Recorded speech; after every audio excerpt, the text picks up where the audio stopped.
भारत माता की जय।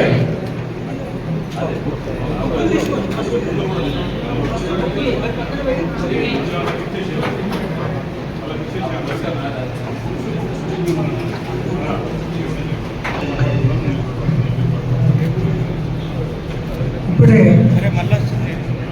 కొండ విశ్వేశ్వరరెడ్డి గారు సంకల్ప పథకాన్ని ఓపెన్ చేశారు. ఇప్పుడు రిలీజ్ చేస్తున్నారు.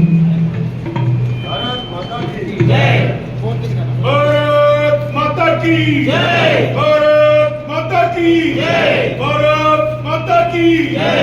नरेंद्र मोदी गारी नायकत्व, नरेंद्र मोदी गारी नायकत्व। बीजेपी పార్టీ మేనిఫెస్టో రిలీజ్ చేసింది. ఆ దినము మాకు పవిత్రమైన దినం. ఎందుకంటే అంబేద్కర్ గారి సిద్ధాంతాలు, ఆలోచనలు, బీజేపీ ఆలోచనలు ఒకటే. రాజ్యాంగంలో పాటించాలి, పేదలను, బడుగు బలహీన వర్గాలను ఆదుకోవాలి. కానీ అటు చేసుకుంటా భారతదేశంలో రక్షించాలి, భారతదేశంలో ఆర్థికంగా మళ్ళీ ప్రపంచంలో నంబర్ 1 తీసుకోవాలని ఈ మేనిఫెస్టో రిలీజ్ చేసింది. అది మేనిఫెస్టో, బీజేపీ మేనిఫెస్టో అంటే అది దేశానికో దిక్కు. ఆ దేశానికి మొట్టమొదటి దిక్కు చూపెట్టినైనా, ఇట్లా ఏలు పెట్టి చూపెట్టినైనా అంబేద్కర్ గారు. అదే మార్గంలో ప్రధానమంత్రి మోడీ గారైనా బీజేపీ అదే మార్గంలో నడుస్తున్నాడు. రాజ్యాంగానికి కట్టుబడి ఉన్నాడు. అంబేద్కర్ గారు రాసిన రాజ్యాంగానికి కట్టుబడి ఉన్నాడు. ఎన్నో దాంట్లో మీరు చూసిండు. అక్కడ ఆర్టికల్ 370 అయినా, లేకపోతే పేదలను ఆదుకుంటానికైనా, ఇవన్నీ కూడా రిజర్వేషన్స్ విషయంలో అంబేద్కర్ గారితో కట్టుబడి ఉన్నది. బీజేపీ చేస్తా, అక్కడి నుంచి తీసుకొస్తా, అట్లే ప్రజాప్రతినిధిగా ఇక్కడ ఉన్న ఇష్యూస్ పార్లమెంట్లో రిప్రజెంట్ చేస్తాను. ఈ 4 కూడా నేను ఇంతకుముందు చేసి ఇంకా ఎక్కువ చేయగలుగుతాను, చేస్తాను. నా సంకల్పంలో నిజంగానే అక్కడ రైతులకు ఎన్నో సమస్యలు ఉన్నాయి. జనరల్గా చెప్పాలంటే రైతుల సమస్యలు, అట్లనే పేద కుటుంబాలు ఉన్న వాళ్ళకి ఎన్నో సమస్యలు, విద్యా వైద్య రంగంలో ఇల్లు లేని వాళ్ళకి ఎన్నో సమస్యలు ఉన్నాయి. అట్లనే పట్టణ ప్రాంతాల్లో సివిక్ అండ్ సోషల్ ఇన్ఫ్రాస్ట్రక్చర్ లేదు. అవును, పెద్ద పెద్ద టవర్లు వచ్చినాయి, ఐటీ కంపెనీలు వచ్చినాయి, కానీ అట్టే పక్కన పోతే చెరువులు మురికి కుంటలైనవి. ఎస్టీపీలు అంటే సీవేజ్ ట్రీట్మెంట్ ప్లాంట్స్ 10-20% పనిచేస్తున్నాయి. మోరీలు ఓట్లు అవుతున్నాయి. రోడ్లు చక్కగా లేవు. కరెంట్ కోతలు మొదలైనవి. ట్యాంకర్ కల్చర్ అంటే తాగునీరు కొరకు ట్యాంకర్ కల్చర్ మొదలైనవి. ఇవన్నీ కూడా ఓ దిక్కు టవర్లు ఉన్నాయి, ఓ దిక్కు ఇవన్నీ సమస్యలు ఉన్నాయి. ఇవన్నీ కూడా ఇష్యూస్ అడ్రస్ చేసుకుంటారు. ముఖ్యంగా విద్యా వైద్య రంగంలో నిజంగానే ఈరోజు కొన్ని రాష్ట్రాలలో అదే ప్రభుత్వ హాస్పిటళ్ళలో, అదే ప్రభుత్వ పాఠశాలల్లో ధనవంతులు పోతారు, పేదోళ్ళు పోతారు.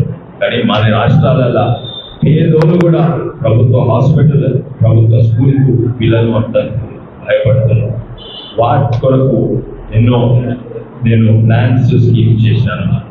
ఇంత పెద్ద నగరమైనా కూడా ఉన్న ప్రభుత్వము, పోయిన ప్రభుత్వము దీన్ని ఇంకా మెట్రోగా మారలేకపోయింది. అందువల్లనే ఇన్కమ్ ట్యాక్స్ లా దీని హెచ్ఆర్ఐ డిడక్షన్ తక్కువ. దీన్ని మెట్రోగా నేను తప్పనిసరిగా 2 ఏళ్లలోనే దీన్ని మెట్రోగా కన్వర్ట్ చేసి ఇక్కడ కూడా శాలరీ క్లాస్ హెచ్ఆర్ఐ డిడక్షన్స్ 50% వరకు చేస్తాను. అది శాలరీ క్లాస్కు చాలా లాభం. ఇక్కడ ఎన్నో అంశాలు ఉన్నాయి. ఇక్కడ కూరగాయలు ఎక్కువ పండిస్తారు. అందుకే నేను ఇక్కడ అన్నిట్లో పెద్ద ఫుడ్ ప్రాసెసింగ్ తీసుకొస్తాను. అండ్ కూరగాయలలో కూడా టమాటాలకు అయితే చాలా ఇబ్బంది. మీరు చూసిండ్రు, అదే ఏడాది 100 రూపాయల కేజీ, 3 నెలల తర్వాత రూపాయి కేజీ అవుతారు. 100 రూపాయల కేజీ ఉన్నప్పుడు కొంతమంది రైతులు కోట్లాది సంపాదిస్తారు. కానీ ఎంతో మంది 100 రూపాయలు పడితే పంట వచ్చే వరకు, అది రూపాయి వరకు వాళ్ళ పంటనే కాక వాళ్ళ జీవితాలు కూడా నాశనమైతాయి. అవి కాకుండా నేను ఎన్నో ప్రోగ్రాంలు మొదలు పెట్టినాను. అవి పార్ట్లీ సక్సెస్ఫుల్. నేను అది మొత్తము సక్సెస్ఫుల్. నేను ఉన్నప్పుడే ప్రత్యేకంగా టమాటా రైతుల మీద అది తప్పనిసరి చేస్తాను. ఇంకోటి ఇది ఎత్తైన ప్రాంతం. మేము ఇక్కడ ఈ పశ్చిమ రంగారెడ్డిలా మేము తినేది వెనకట నుంచి ఇప్పుడు కూడా చాలా మంది మేము తినేది జొన్న రొట్టెలు, గోధుమ రొట్టెలు, తైల రొట్టెలు. కానీ ఇక్కడ జొన్నలు, తైలలు తక్కువైతున్నాయి, ఎవరు పెడతలేదు. ఎందుకంటే అవి హెల్త్ కూడా మంచిది, ఎందుకంటే దానికి గిట్టుబాటు ధర వస్తలేదు. దాని ఎంఎస్పిని నేను పెంచుతా. మళ్ళీ ఇది ప్రాంతంగా ఎక్కువ కొర్రలు, సజ్జలు ఇవన్నీ మెట్ట పంటలు, అంటే వానతో పెరిగే, సాగునీరు లేకుండా పెరిగే పంటలకు అది గిట్టుబాటు ధర కంటే ఎక్కువ ప్రాఫిట్ అయ్యేటట్టు నేను తప్పనిసరిగా ఇటు దిక్కు భారతదేశంలో అన్నిట్లా పెద్ద డెవలప్మెంట్ చూడొచ్చు. గచ్చిబౌలిలో పెద్ద పెద్ద టవర్లు, ఐటీ ఇండస్ట్రీలు అది చూడొచ్చు. ఇంకో దిక్కు వెనుకబడిన ప్రాంతం కూడా గ్రామీణ ప్రాంతం చూడొచ్చు.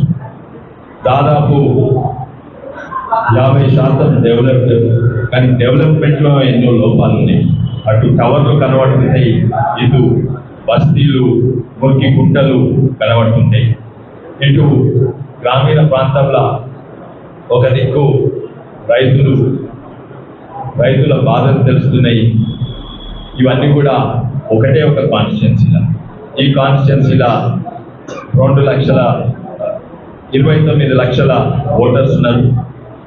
ఈ ఎన్నో భాషలు మాట్లాడేటోళ్ళు, తెలుగు, ఉర్దూ, మరి మరాఠీ, కన్నడ, మన బంజారా మిత్రులు, మన లంబాడి మిత్రులు దాదాపు 1,50,000 రాజస్థాన్ మాట్లాడేటోళ్ళు.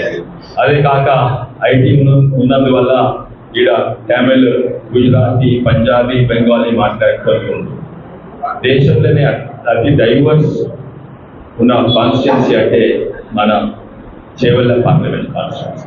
ఇవన్నీ దృష్టిలో పెట్టుకొని ఈరోజు ఈ సంకల్ప పత్రం రిలీజ్ చేయడం జరుగుతుంది. అయితే గ్రామీణ ప్రాంతాల సమస్యలు వేరు, పట్టణ ప్రాంతాలు వేరు. దీన్ని నేనేం చేయగలుగుతానో అవి ఇక్కడ ఈ పత్రం ద్వారా రిలీజ్ చేస్తున్నాను.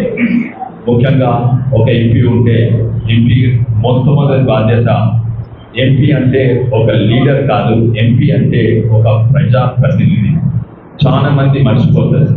ఎంపీ అంటే ఒక ఫాలోవర్, ప్రజల ప్రతినిధి అంటే ప్రజల ఫాలోవర్. నేను అది ఎప్పుడు కూడా మర్చిపోను. నేను లీడర్ అని అనుకోను, నేను ప్రజా ప్రతినిధి అనుకుంటున్నా. అందుకే చేవెళ్ళ ప్రాంతాన్ని నేను పార్లమెంట్లో అన్నింటిలో మంచిగా రిప్రజెంట్